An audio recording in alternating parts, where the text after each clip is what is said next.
Aplikacija EVA korisnicima omogućuje pristup osnovnim funkcijama pametnog telefona, kao što je pozivanje, slanje SMS poruka, provjera sata i datuma, provjera vremenske prognoze, provjera gdje se nalazite, što je vrlo korisno u situacijama kada se izgubite i kada morate poslati taksista na vašu lokaciju, a ne znate točno gdje ste, kao i mogućnost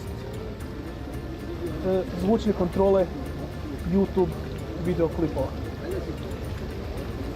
Jako me čini sretnim što će EVA pomoći mojim prijateljima, poznanicima i svim drugim ljudima koji zbog bolesti ili nekog drugog problema nisu mogli koristiti današnje tehnologije. EVA je pomogla također i meni u situaciji kada sam se izgubio u gradu i nadam se da će isto tako pomoći i vama. Stigla vam je nova poruka, šalje Jurica Horvat.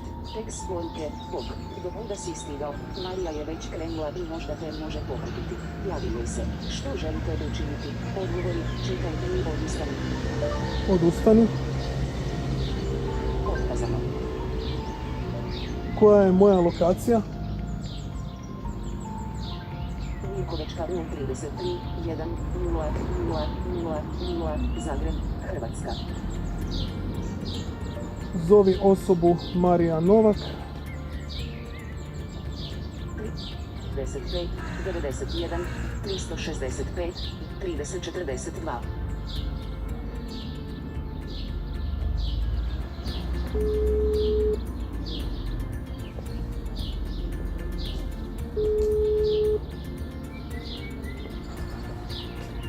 Bog, troje.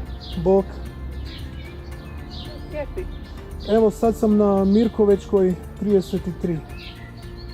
Trebate pokupiti? Da.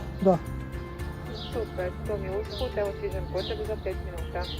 U redu, vidimo se, Bog. Vidimo se, Bog.